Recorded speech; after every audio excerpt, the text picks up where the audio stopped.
ibi ni ibiki kweli? Ndagira ngo nsobanure ibi bintu ni ibiki? Shaka kujya muri toilette nashaka kurya navuga ati byose ubundi wabikora rimwe. Kujya muri toilette ujyanyemo n'ibiryo? Si wowe utumye ndwara mu nda? Ibi bintu rwose maze iminsi ndwaye mu nda si wowe bitera ubundi? Niki kinyemeza ko udasanzwe urira ujye kurira muri toilette? Pida ubwo nubwo numvaga byanze. Pasi. Umaze amasaha abiri ukora iki? Banza umbwire ubundi. Ndi kurya urumva umuceri wuzuye isafuriya nshaka kujya kuri toilette avuga ati ubundi wamanza akarya. Umuhungu urananiranye. Uri ikigoryi, uri igicucu. Urabizi neza ko uri igicucu? Nako boss naho ngaho waburengeye igicucu se muri toilette. Ni gute ushaka kurira muri toilette yakimuza? Uzongera kurira muri toilette noneho kabisa. Wira tubiganira. Ngwino kugira vuba.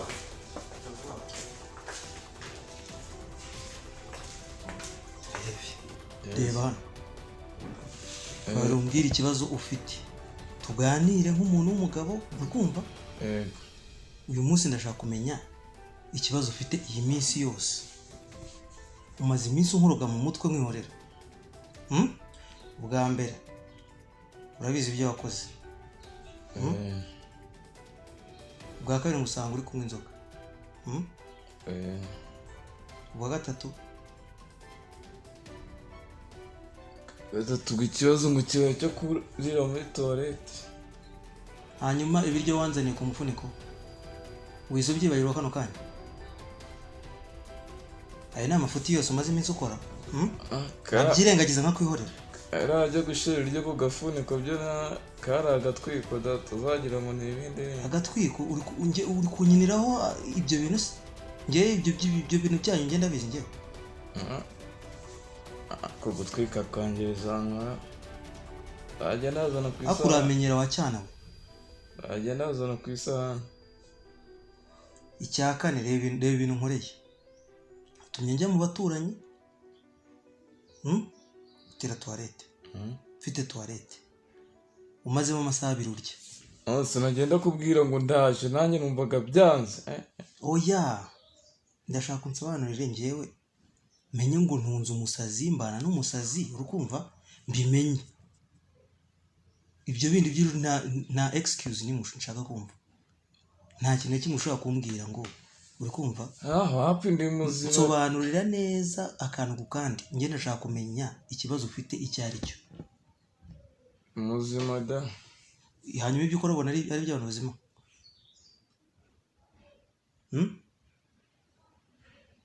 Ako ubundi nanjye nibyo nibaza. Utangiye kwibaza rwose. Ubu nibwo ugiye kwibaza. Uri igicucu. Nasanga isaha isafuriya muri toilette waraye. Umwanya ni wawe ugira icyo uvuga. Umbwire neza, umbwire ikibazo ufite, ngewe nkeneye kumenya ikintu kigutera gukora ibintu byose ukora. Nimba uri umwana mbimenye, niba uri ikigoryi bakujyana indera, cyangwa se umuntu agusezerera urugendo. Ikibazo cyari cyo kurira muri toilette nyine ntabwo bizongera. Cyonyine ibindi byose umaze iminsi ukora. Uzi ko nta wundi muntu wakwihanganira kubana nawe. Bw'ibindi nyine nibyo ntabwo byasubira. Ni kangahe umaze kunsaba imbabazi? Uzi inshuro umaze kunsaba imbabazi? Byose zibaye nyinshi pe. Ejo bundi ngusanga uri kwiririmbishwa ibiririmbo ntazi ngo wakijijwe. Ubu nzaniye ibiryo ku mufundikiro w'isafuriya ngo ndye. Ariko ubundi uranyubaha ubona tungana peti, ubona tungana. Ubona ngana nawe. Gutungana ariko sura kubwi ko ngiye kwakira agakiza. Arabu asigaye iki se? Asigaye iki? Ejo nzajyayo. Umva rero nkubwire. Kuva uyu munsi wa none nibwo bwa mbere n'ubwa nyuma. Mwongera gufatira mu kibazo kaba akantu kangana gutya. Uranyumva? Yego. Uzareba. Uzahita ugenda. Uri kumva? Kuko ndarambiwe kabisa. Ntacyo dupfana cyumva nuko ibintu byanjye ubikora neza ku murongo. uri kumva ase boss nta nubwo turi abavandimwe se. ibintu byo kumenyera kongereza gufata nk'umuvandimwe wo kanyigira ikigoryi. Ikibazo umuntu ajya kurya ati wapi tiwarengeye warire muri toilette ndetse no se wananze muri wowe toilette urumva bigushimije bigojeje icyubahiro, wumva uri muzima nyine, wowe wumva ibyo bintu bibaho, hari undi muntu warabikora? nanjye nibyo nibaza. Sawa, genda witekerezeho uyu munsi. Ubu wanyuma, uyu munsi ni wo wanyuma. Pasi sinzongera kuvuga ngo pasi ngo iki ngo ibintu by'imbabazi wapi. Noneho boss noneho ngiye kubasaba imbabazi, amakosa abaye menshi pe. Ubwa mbere mukorera ikosa ryo kukubesha, reka mbyite nko kukubesha, mubwira ngo hari umushuti wanjye urwariye muri seyashika byahe ko nashaka amafaranga, biriya ntaho byabaye pe. Bagize gutya ndavuga ati reka boss mutekere umunyu mwinshi uko bisa kose aranyishura,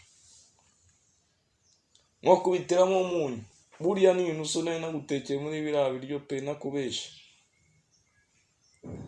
agati uko bisa kose n'uryo munyu mwinshi uranyishura. Bwa kabiri bagize gutya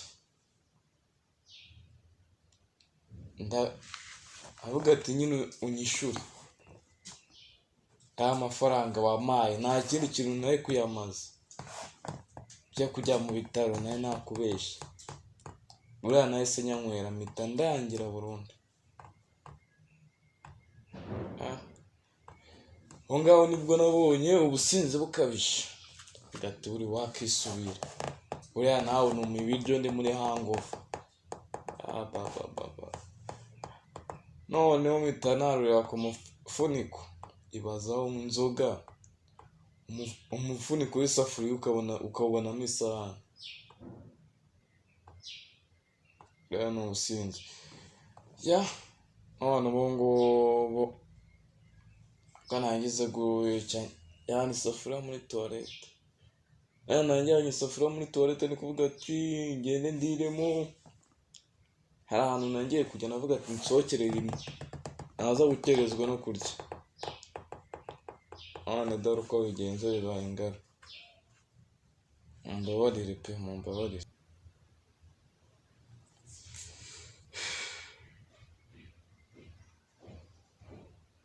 Burya bwose washyizemo umunyu ubigambiriye, ibyo nabyo ndabimenya. Urumva ko ufite ubugome bukabije, ubugome burenze. Reka rero nkubwire, nkuko nabyiyemeje, nkavuga ati uyu munsi niwo wa nyuma Pasi wo kuguha imbabazi. Naguhaye umwanya ugende witekerezeho, sinshaka kuzongera kuburana nawe dupfa ubuntu bw'ubusa cyangwa inzana ubugoryi bwawe. Nabwiye ko usigaye undya mu nda ku rwego rwo hejuru, usigaye undya mu nda biteye ubwoba. Nta mbabazi uzongera kuguha. Ukora ikosa menya ngo birarangiye, genda wisubireho.